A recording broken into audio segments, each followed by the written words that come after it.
good experience pass or something like useful information, please share it. Hopefully, it's going to be a very interactive session.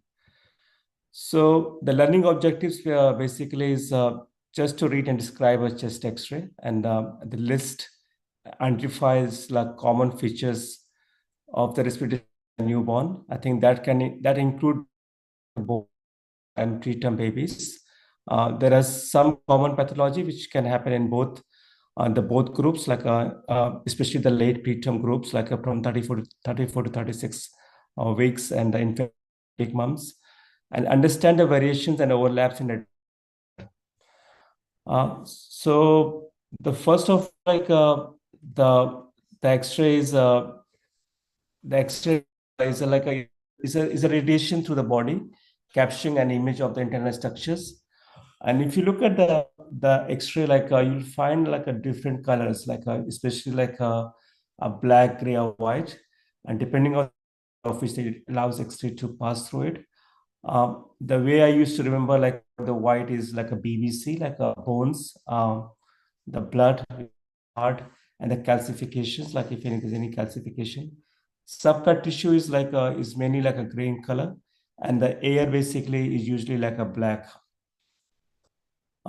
Then if you look at basics of the X-ray, like APU is like anterior posterior view, like against posterior chest, which normally when you have a crib in a baby, like and we have a special space keep cassette underneath.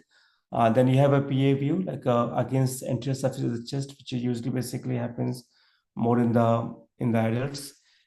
A cross view where you have a left side against cassette vice versa, and you have like a lateral view as well, where you left side, and which we mainly be used, especially when looking for perforations and any like a significant complication in the gastrointestinal system.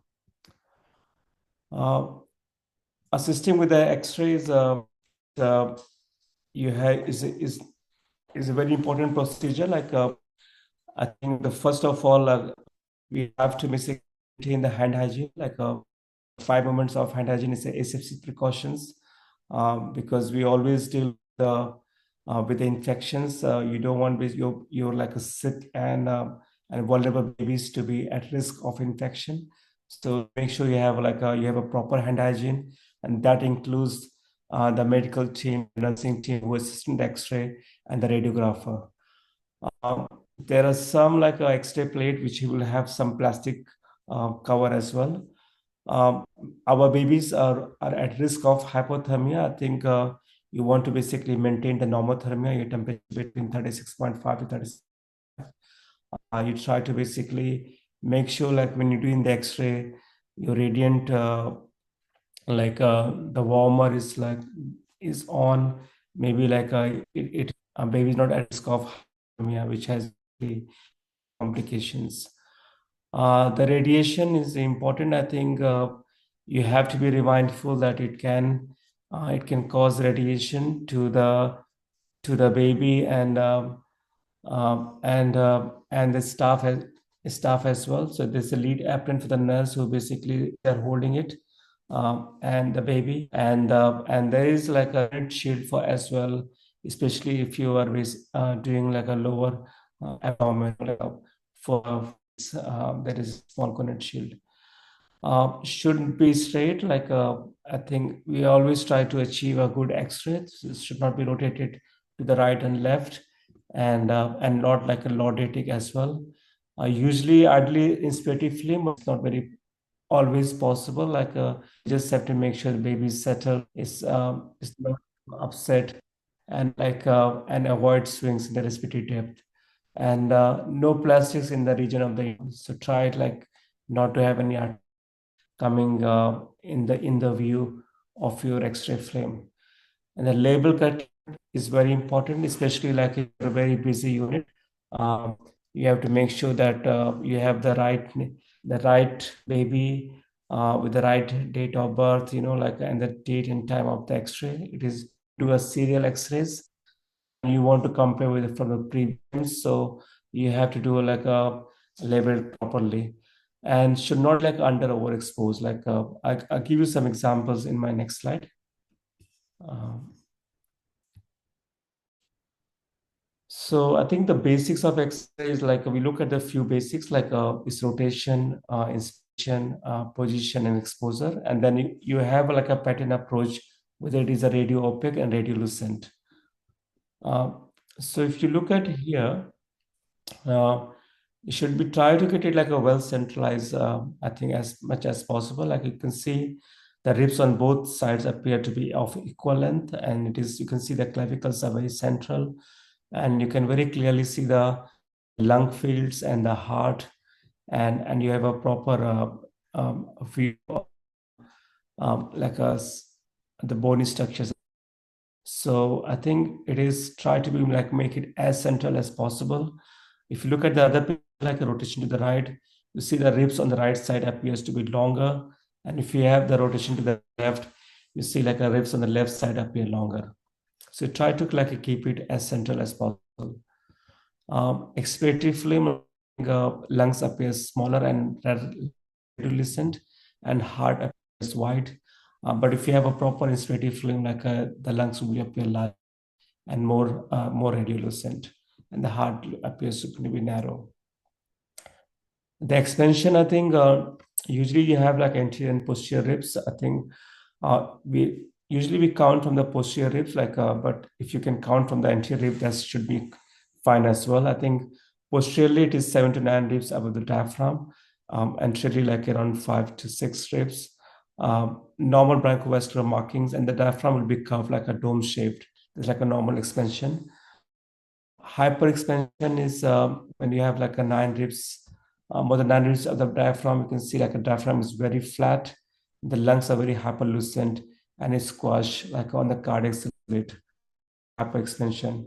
And then you can find the X-rays can be like underexpansion, where you have like a 7 or less ribs from the heart would appears larger than usual. Um, Let me know like if you have any questions like in between.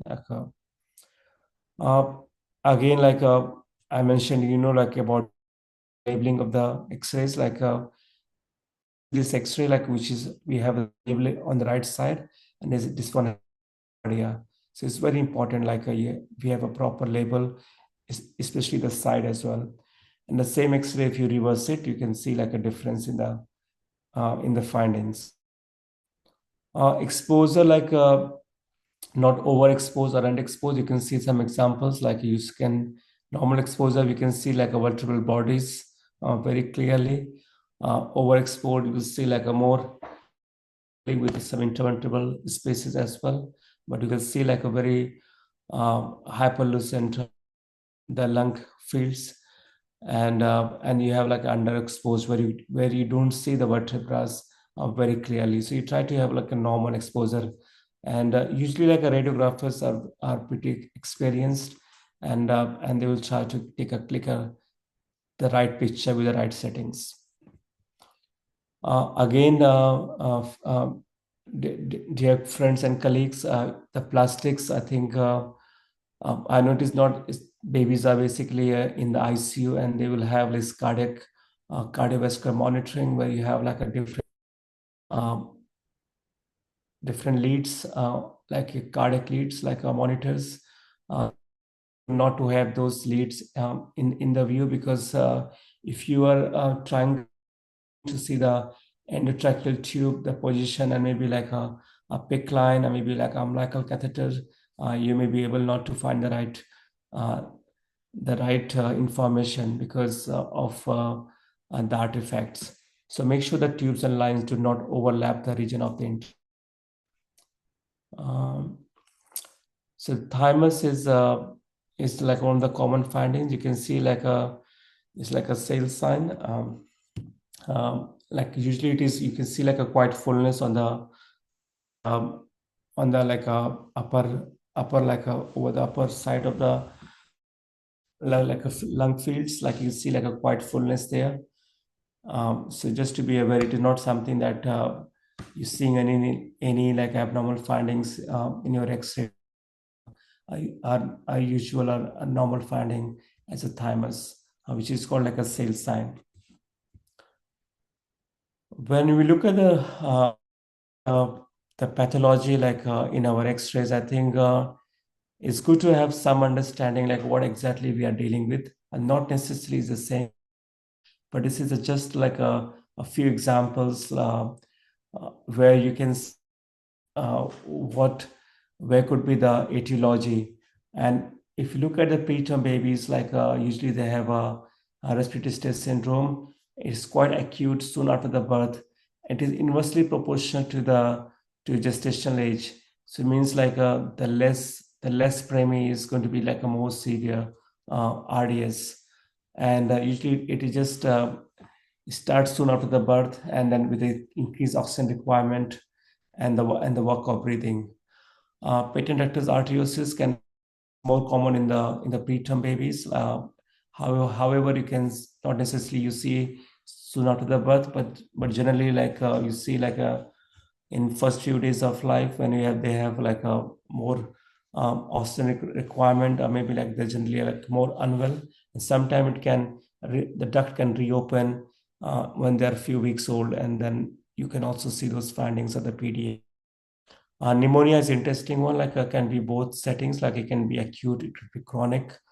The is like we see the one of the commonest one which we encounter in our nursery in a baby is a transient tachypnea, the newborn, which is like a quite babies generally are they very unwell post cesarean sections, where they have like the fluid retention.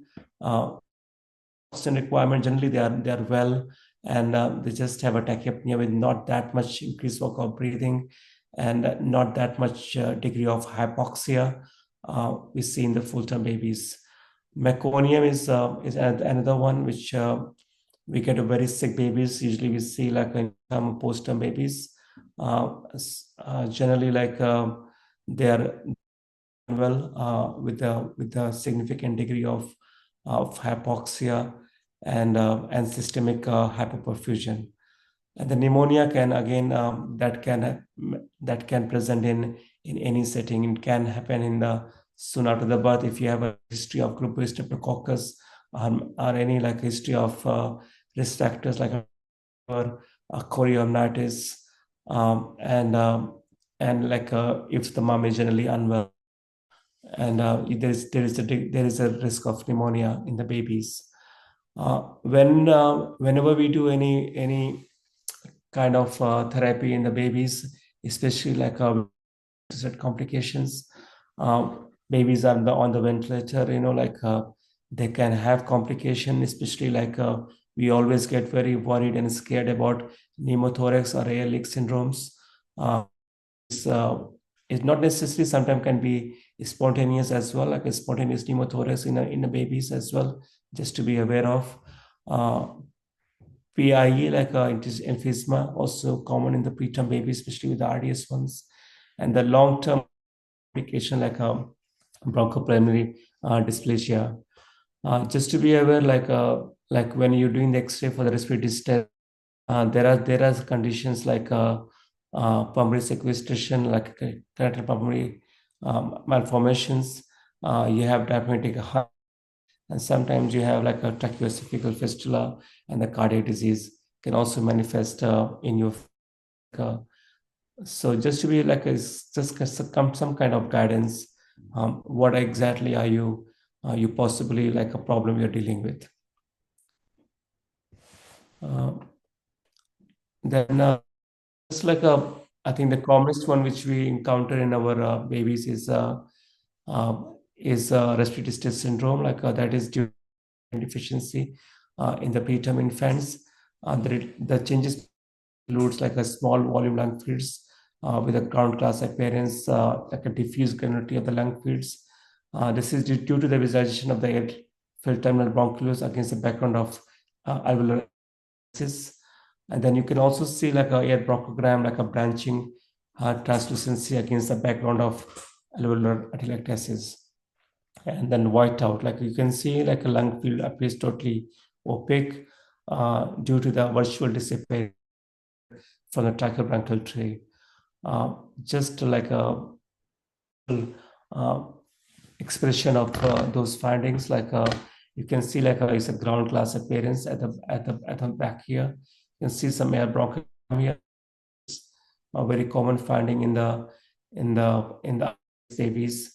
And then also like a poor definition of cardiac burden in the vessels. So you don't see like a much very clear and distinct the hearts, the borders as well, and you see like a very decreased like a lung volume. I think you all have seen many of these in the settings, and it can be like a mild, moderate, and severe ones, depending upon the situation. But again, I said like where it is most severe in extreme babies, which will require like significant support in terms of intubation and administration of surfactant post-birth, mechanical ventilation, which can be like a non-invasive ventilation, maybe like a invasive like ventilation as well. There are four staging of the ideas, like there's like a mild appearance, you can see mild class appearance, and then some like you can see like some air bronchogram as well, X-rays, and then again like increasing concentration of the lung tissue, leading to the obscure borders of the heart and diaphragm, and then you have like a complete whiteout. And in X, you can see like I'm not sure, can you appreciate the endotracheal tube? Anyone like can you see that like endotracheal tubes? Uh, feel free to respond. Like, can you see the endotracheal tube in the X-ray here, like in those examples? Yeah, Doctor, absolutely. Yeah, thank you, sir. And you can see like there is like a PICC line is the from the right upper arm, and you can it is to the SVC. It has gone from the right atrium to the right ventricle and going towards the pulmonary branch, and you see like a UAC as well. So again, like whenever you seeing the X-ray, although you have looking for the lung fields, maybe your tubes, just to make sure that you have look at the other findings as well, especially like if you have any like invasive procedure and like any catheters in a baby, like especially the central lines. Then babies, you can see like the first one is like a before CPAP application, like it's quite white out lungs, not very clear borders of the heart. CPAP application, you can see like the lungs like is much more lung fields are much more clearer, and you can see an increase in the lung volume as well, and you can appreciate more now in the heart border as well. So I think the message is this baby needs a significant respiratory support. I think with a proper ventilation soon after the birth, that basically with a good team having a proper resuscitation uh, with anticipation of like a sick baby to be like providing a proper like a new puff back and mask ventilation with the application of CPAP, and maybe like invasive with the endotracheal tube, and then putting them on the proper ventilator and giving them a surfactant.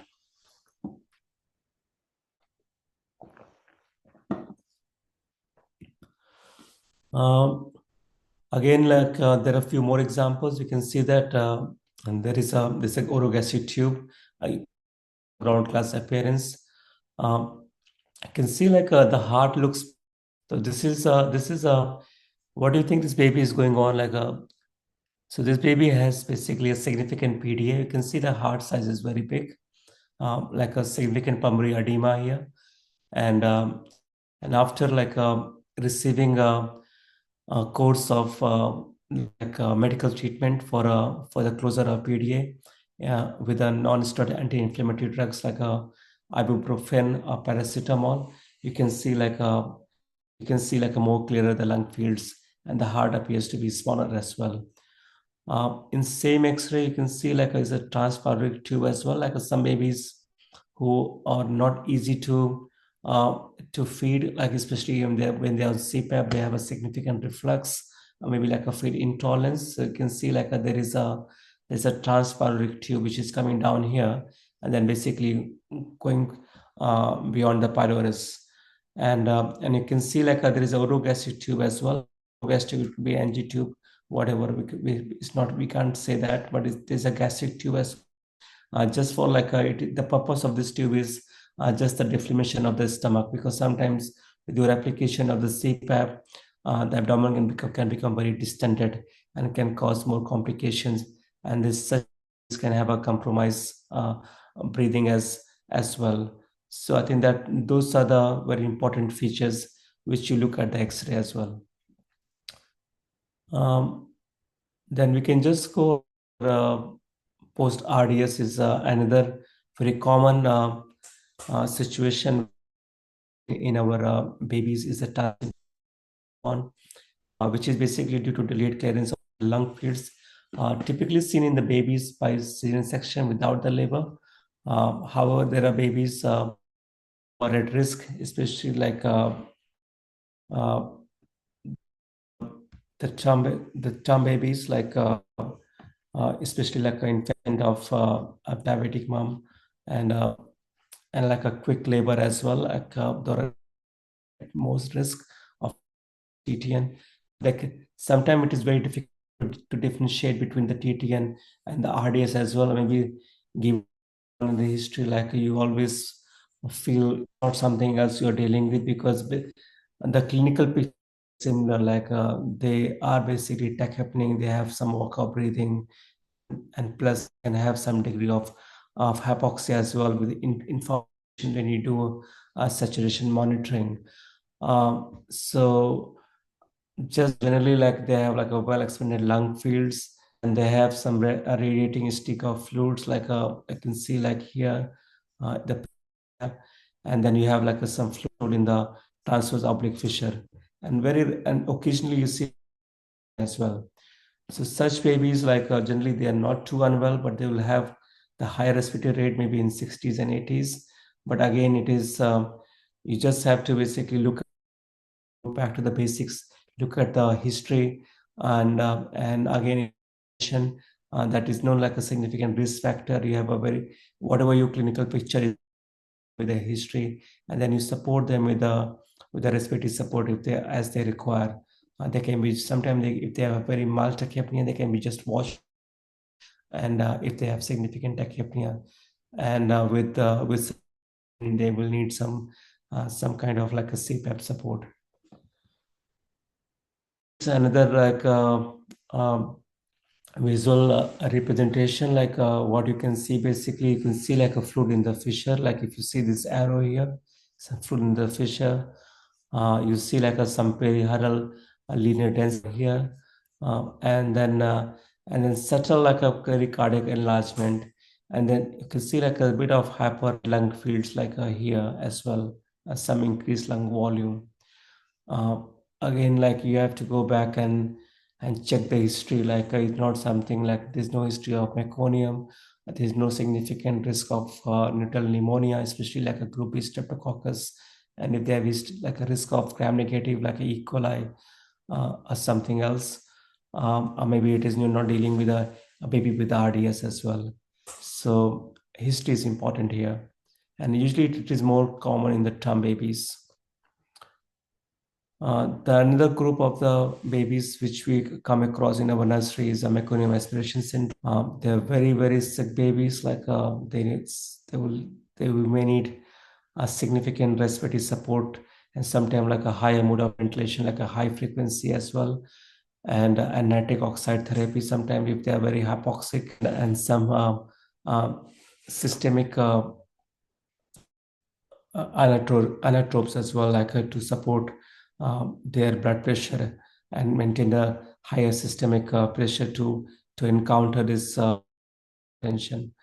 Uh, they have like extensive infiltration of the lung fields due to meconium debris in the lung, basically lead to the collapse and consolidation. You can see like they have some areas of atelectasis, and then again they can have like some aerated lung field to meconium partially blocking the distal bronchi. It's like a ball valve effect, and also like you can see some area of atelectasis, usually like you see like in the lower zone, and with the next complication, they can have like a pneumothorax as well, uh, if they have like a significant air trapping. There are a few examples here, like you can see on the X-ray, like this baby has endotracheal tube, like is ventilated. Uh, is You can see like is like nodular infiltration in the lung field is quite extensive to debris, and you can see this is quite hyperinflated, like irritated lung field as well, with some area of hyperinflation over here. And the next, this one you can see like a significant atelectasis, especially like in the lower zones in bilaterally. Uh, this one is there are some few more examples here. Like you can see, like this baby is intubated. There is some endotracheal tube here. You can see some areas of hyperinflation, like a small like air trapping here, and I can see like there is like a atelectasis in the right upper zone over here, like a we can say like a right upper lobe collapse or consolidation. Um, then we which is not very common, is a pulmonary hemorrhage. There's like a bleeding in the interstitium of the lungs. The radiological features basically includes like a dense opacification in the uniform course. Sometimes it overlaps with the X-ray findings of the RDS, like respiratory distress syndrome, like a very ground class appearance as well. It is important. Pulmonary hemorrhage, like if your nurse comes and reports you like that, like your baby is having like a blood stain from the endotracheal tube, and maybe like a frank blood as well. It's one of the rare complications when you have like a baby with and have a significant PDA, can lead to the pulmonary hemorrhage. The next group is which we have the babies who are there for the develop like a bronchopulmonary dysplasia, like basically, especially in like extreme preterm infants who need like a mechanical ventilation therapy for acute respiratory distress and prematurity. The early stage is like a very similar like what we see in the RDS babies, like a diffuse bilateral haziness that represents inflammation. And then you have like a edematous parenchyma, which is reversible. But in this stage, like in the after first week of life, and in the few weeks, like they have like a bilateral course reticulonodular pattern of haziness, and also have a cyst due to anomaly irritated distant. You can see like it's quite like a bilateral,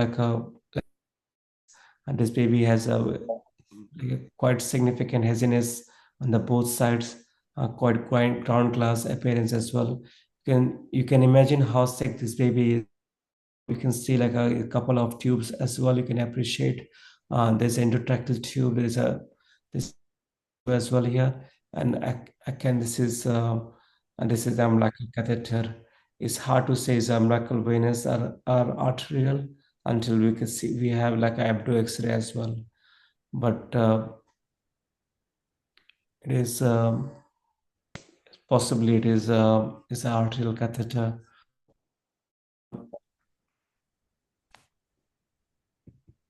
Then again, like the as the progresses older, you can see like there is a bilateral like reticulonodular pattern with some areas of hyperinflation, and then later they evolve as a cystic changes. Uh, Still, you can see the baby is still ventilated and has developed like a bronchopulmonary dysplasia. Again, like a lungs are hypoexpanded, is questioning on the cardiac salute. Again, you can see like an endotracheal tube is quite like a well placed, like a as T2. Ideally, basically just above the carina, like around T2. The umbilical venous and umbilical arterial catheters as well here, and I can see like there's a gastric tube as well. and the bubbly appearance of the lungs due to air in the interstitium. So that looks like it's very sick babies who are there basically struggling for their lives in the nursery for days and weeks, and which they're not easy to maintain in terms of their airway management. I think sometime they may need a course of like steroids to extubation, and maybe like to recover from this to this acute illness. Then the next group which we see in our babies is syndrome, like a escape of air outside the tracheobronchial tree. Usual sites are thorax, which is in like it's a pleural cavity. Then you have the mediastinum, which is basically just like a pneumomediastinum. Like you can see like a spinnaker sign, which you sometimes you see them like just like air in the like in the mediastinum. Then you have very rarely you have like a pneumopericardium. If you are in the surgical unit where you have like a babies who have a cardiac surgeries and all, you may encounter a rare complication called pneumopericardium, and then the interstitial lung, interstitial emphysema. You'll see that as well. So here, like you can see, like in a supine position, a small amount of air accumulates the anterior surface of the lungs. Like you can see, like a very just at the border here, like a sharp. You can see like very sharp, like a edge, the lateral edge, like a increased translucency, and that basically raises suspicion. It looks like this baby is intubated and has developed like a significant pneumothorax. It's got like a endotracheal tube here, and you have like a sub base as well. Sometimes like such babies, you can manage them like acutely, like with a, just like an intercostal, sometimes you can have just a little aspiration if it is not a very big, like a pneumothorax, and not very, but if the babies are ventilated, usually that they end up having a intercostal drains, which is another like a complication and the procedure in our babies. A few more examples you can see, like it's like a tension pneumothorax. You can see like it's a very big large thorax, which you can see like a very clear borders, increased translucency, and you can see this baby is ventilated with the endotracheal tube here. Quick line here, like which coming from the right forearm. It is just at it is just like above the SCC, like a tip of this is, and then you will see like some orogastric tube, and looks like this umbilical artery line as well. This is a left pneumothorax, and you can see like some shift, like if we call it like a tension, like a shifting to the opposite direction. So this here, like if you have a left pneumothorax, shifting towards the right side, and this is also as well, like you can see like serious complications, like which is not, if you don't address it immediately, which basically can has a very high risk of increased morbidity and mortality, and this baby will need some immediate chest drains. That's why it is very important to have, like whenever you have a baby on the ventilator, you always basically look at the basics, like if the baby is having a complications like a desaturations, desaturations, maybe you're having some other observations becoming more abnormal in terms of increased acidosis, breathing, you should always consider a risk with a pneumothorax. And again, you go back, and if you in your research days you have learned about dope, like a displacement of tube, maybe obstruction of tube, maybe like a pneumo or the equipment failure. So you have, again, you go back to the basics and tick all those boxes. This is not something like a pneumothorax, which is basically a very life-threatening for the baby. A few more examples here. I think very similar what we have in the previous X-rays. You can see like on the right side is quite significant thorax pushing the heart to the opposite direction to the left side. I think again your clinical picture and then your clinical examination, looking at the right chest wall. Sometimes you may not have necessarily have the X-ray. X-ray, you can always do a transillumination and can see if there is any significant pneumothorax or not. But if there is a real emergency, you don't have to wait for the X-ray. Basically you proceed with a needle aspiration to save this baby's life. This is another like an example which was in one of our units here, where you can see like we use like a pigtail catheter like we used to have in veins, but like this is like a pigtail catheter, safety sentence, where you can see like a pneumothorax which has been drained and it is in situ. After we put it once in it, usually we clamp the drain, leave it a few hours, and then we basically remove the drain, basically do another X-ray to look for any like complication like a reaccumulation of the hair within the pleura. Um,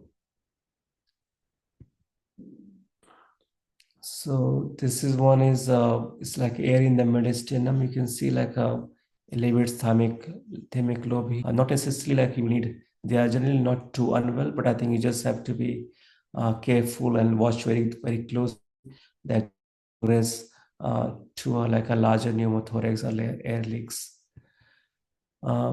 Then this one are like a very sick ones, like a pneumopericardium. You can see like there is air uh, around the heart. I think you need help of the cardiothoracic surgeon to drain this. I think we don't do it here. Like we will ask basically a cardiothoracic surgeon. I'm not sure like possibly they are like Dr. Akhilesh and Dr. Akash when they may have trained such under the ultrasound guidance, but here we usually we ask for the help. Generally, we don't go and try to manage this here. Then this is this X-rays. Anything like any guess what it is like where you have to see that uh, anyone? This arrows here, what it is?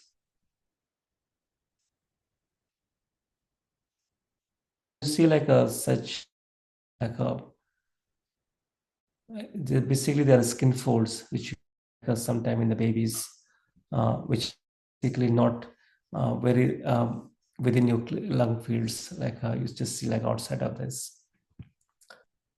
Then the next row is like is atelectasis, where you have a collapse of a lung, a segment of the lung. Like the common cause is like a mucus plug, meconium, endotracheal tube in the right main bronchus.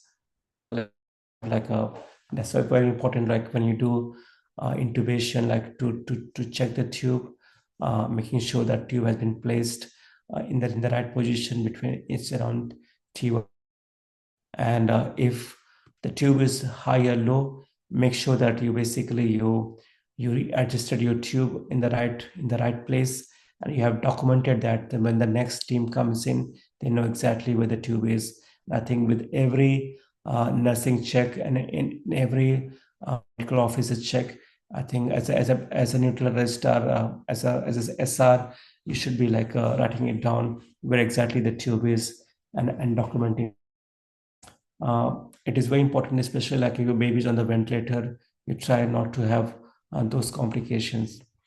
Again, like atelectasis, like a lobe segment appears homogeneously, like a rhodopaque with a sharp margin. You can see like how this baby is on ventilator and it has developed like a right upper lobe collapse.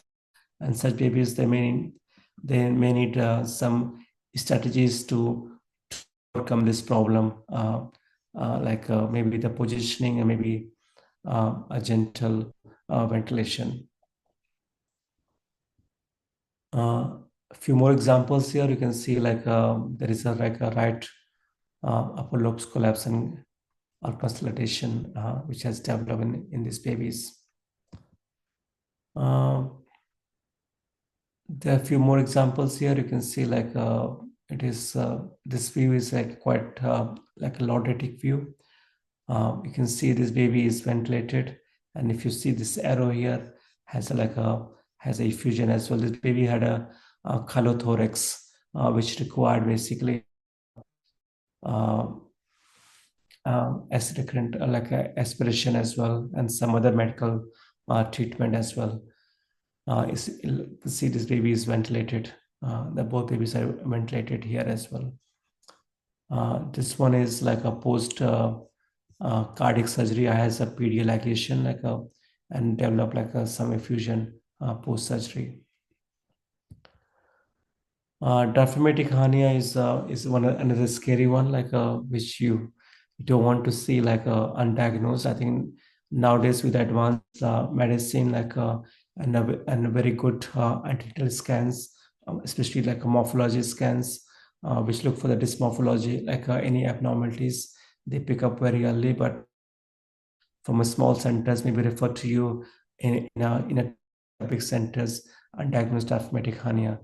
Basically, it is a herniation of abdominal contents into thorax. Usually, it is on the left side. Uh, you have like a fill with a cystic airfield structure, like intestinal loops, and then you see like a mediastinum shift to the right side. And for right-sided CDH, diaphragmatic hernia, usually you have liver in the chest and shows a uniform heaviness in the right hemothorax and absence of liver salute in the abdomen. Again, like a right side CDH is more complications and the poorer outcome as well.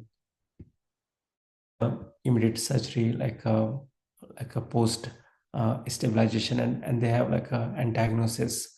Usually, you have like a very specific ventilation strategy.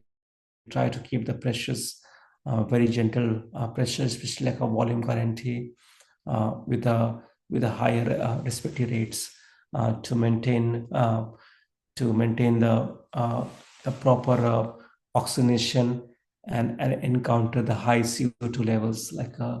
So I think it's not an easy management managing such babies in our nursery. You can see this baby has on the left side CDH. You can see like a bowel on the left side. You can see the bowel. This baby has a umbilical catheter as well, which was diagnosed like a post-birth. Again, this you can see like a left-sided CDH. So whenever you do the X-ray, or make sure that you have seen this. Sometimes you have like undiagnosed, like a poor antenatal care, not much scans done antenatally, and then you'll be surprised to see such babies. I'm sure many of you have like undiagnosed postnatal CDH.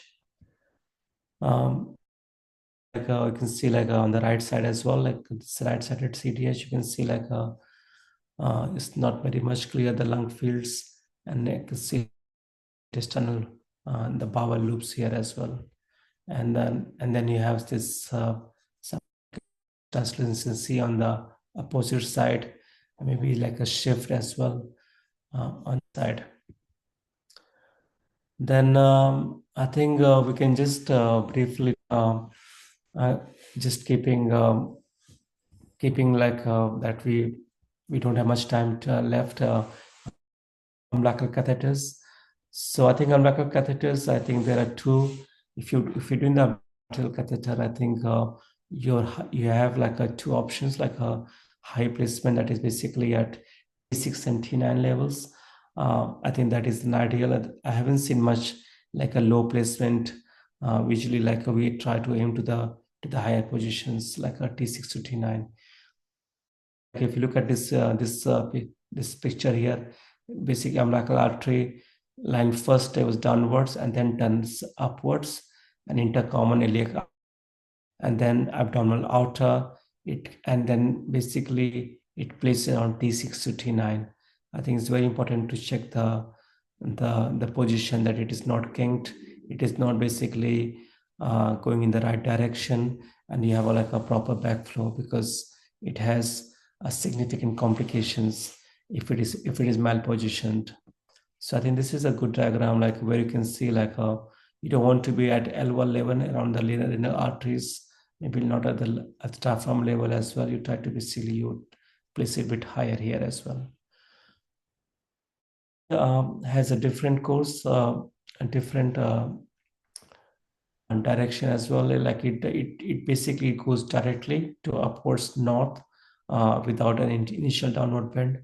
That is how when you have the both lines in the umbilical artery and umbilical catheter line, again, whoever is a usually like you clearly document where how far you have gone through, like like if you have a umbilical catheter or a size 5 single lumen or double lumen, you always mention like where basically you have to base, like and every shift sometime it can move, as well as the cord basically gets old, and sometimes it just with a manual.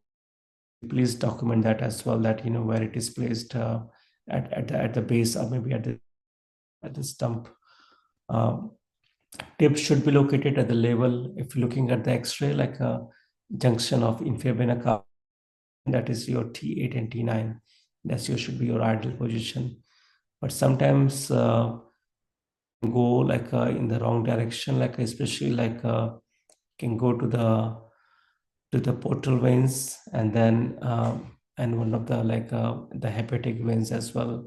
So it is very important that it is going to the right direction.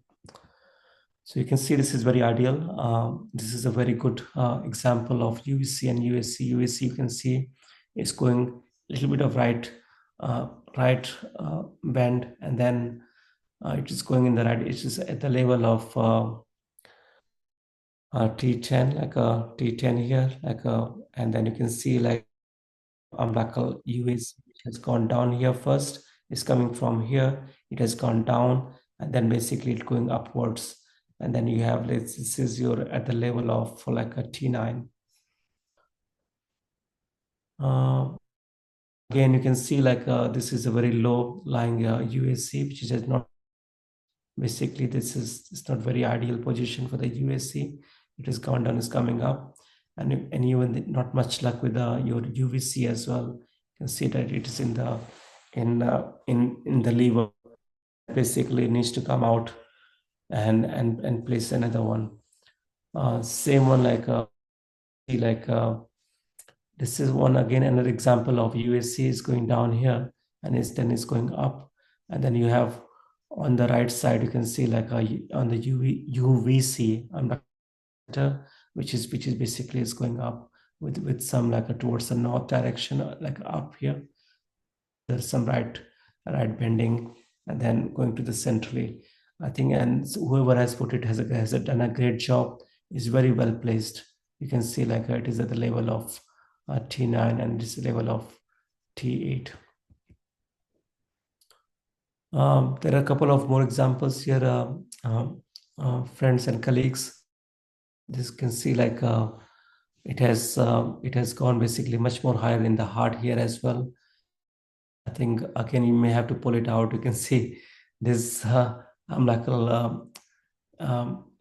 It has gone basically to the right atrium. See, it's gone very, very high. Your umbilical venous catheter. This one you can see like which has kinked, and basically there's a loop here as well. I think sometimes it can be very tricky, like you are trying everything, but it's still not going in the right direction. Maybe you just have to pull it out and try to place another one while you're leaving it inside here, and see again. You have to label it very clearly that you can't basically use. You can see it's a big loop here and kink here, and it's in the liver basically. See like it has gone very high and past the one to the right, and through the foramen ovale has gone to the left atrium. You can see that it is quite is quite far. You can see the other X-ray, the other findings here as well is quite broad class appearance of this here. You can see some endotracheal tube and this orogastric tube as well. A few more examples of the UVC. It can be very frustrating sometimes, like you're trying very hard to achieve the umbilical venous catheter placement, but other in the right direction. So it has medical legal complication, it's a complication to the baby, and the medical issues can as because this you have done the X, then you have placed the catheter in the right direction. If anything happens to this baby, you will be like in big trouble. So we have to make sure that you have basically pull out, documented. Again, documentation is very important in the new, modern medicine. Documentation is very important. That where are you placing it at the base of the umbilical cord, you have used it, what size you have used it, and where you have basically positioned it. Couple of more examples. Again, you can see it has gone up here, and then again the right atrium, and then it is going to the left atrium, and this is the same like a representation on your neonatal X-ray as well. The gastric tube normally passes through the esophagus and is typically and if it is quite far in the duodenum, then you may get some aspirates, and sometimes if you have a baby who is basically sculling up in the upper thorax, then esophageal atresia should be suspected. And on the abdomen and then curls up in the thorax, and you should be suspecting like a diaphragmatic hernia. So I think this is a very ideal placement. We see my red arrow here, it is with a gastric bubble. I think we should be trying to wrap it as soon as possible. Again, you can see it is slightly basically has a bend towards the part. This you can see it has gone quite far away. It's like a transpyloric tube, like a gastric tube here, and then this one has a very good placement on your right side. This one you can appreciate is sculling up. It's like a esophageal fistula, and this one also has a curled up, and with some your diaphragmatic hernia. You can see how different it looks like. You have this intestinal loops in your left hemithorax. You can appreciate that your heart has shifted to the right side, and you can see your basically going in a very wrong direction because your stomach is up here, and you can see some umbilical catheters here, endotracheal tube. Someone is managing giving a very high intensive care to this baby. Like you can see how many placements are there. And it is curling up, like you can see it's curling up, and this is like a more your contrast study. You can see it is basically just not going far away after this tube here. You can see this is your one of the catheters, which your PICC line here, which is going in the right atrium. Like you can see that here. A couple of more examples. I think it is more like most of the tubes here. Like I can see, the tube has gone in someone is trying to put a PICC line from your left forearm, somewhere like an arm, maybe hand. I'm not sure about it is where the tip of that PICC line is, but you can see it has passed your vena cava, and it is gone down to the heart here. So it is quite far away, and you can see the endotracheal tube is also is in problem here as well. You can see it's quite high at the level of T1. So I think it needs to be down. You can see X-ray is quite ground class appearance with some air bronchogram. You can see some orogastric tube here as well. This one is not a very uncommon X-ray, which you see in a benign gaseous bowel system in the preterm infants. Not very concerning. You just need basically a proper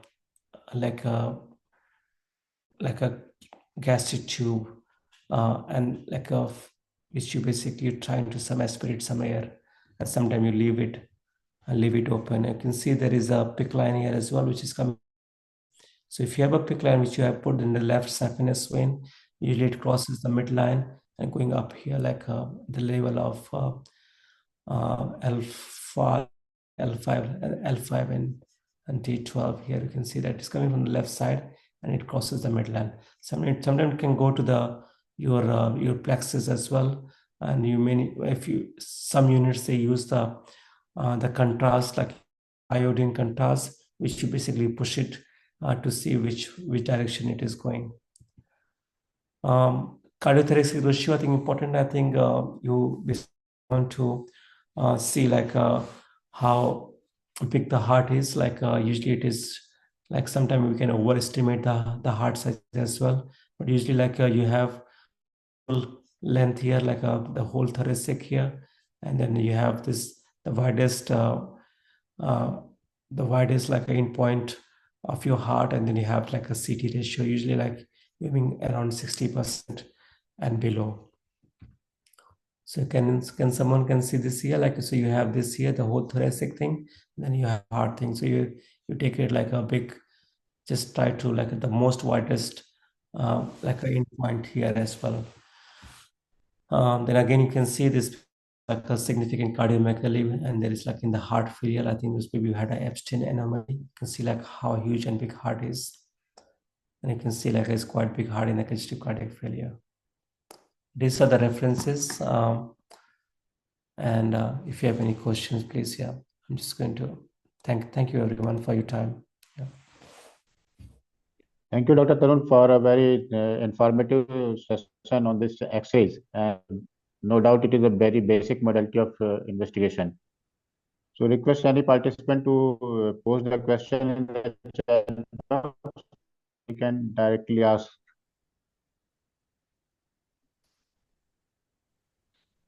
hello sir. Yes, we can hear you. Yes, yeah.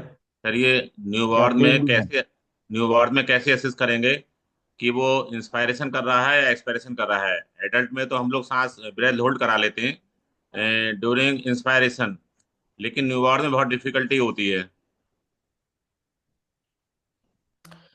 Very good question. I think it's a very, I think it's not uncommon to have, we have such problem. I think depending upon your X-ray, I think you just have to look at the pathology, like what are you dealing with?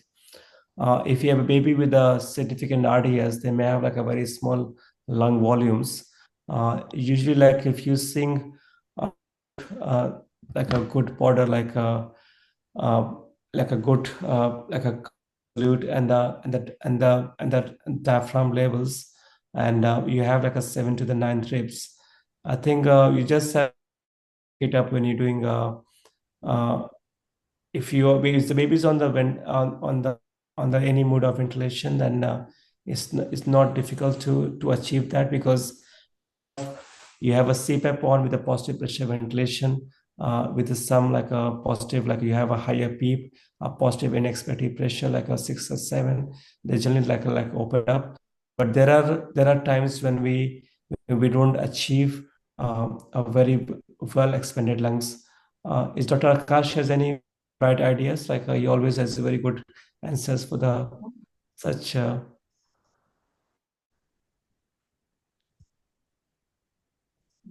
think Dr. Akash, are you there? What is the question? The question is one of the delegates.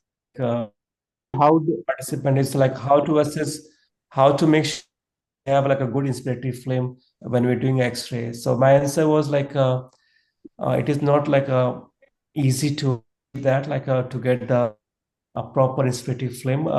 However, like the babies on the ventilatory support, usually we have like a well expanded lungs. If the soon after the birth, sometimes like they have a significant RDS as all.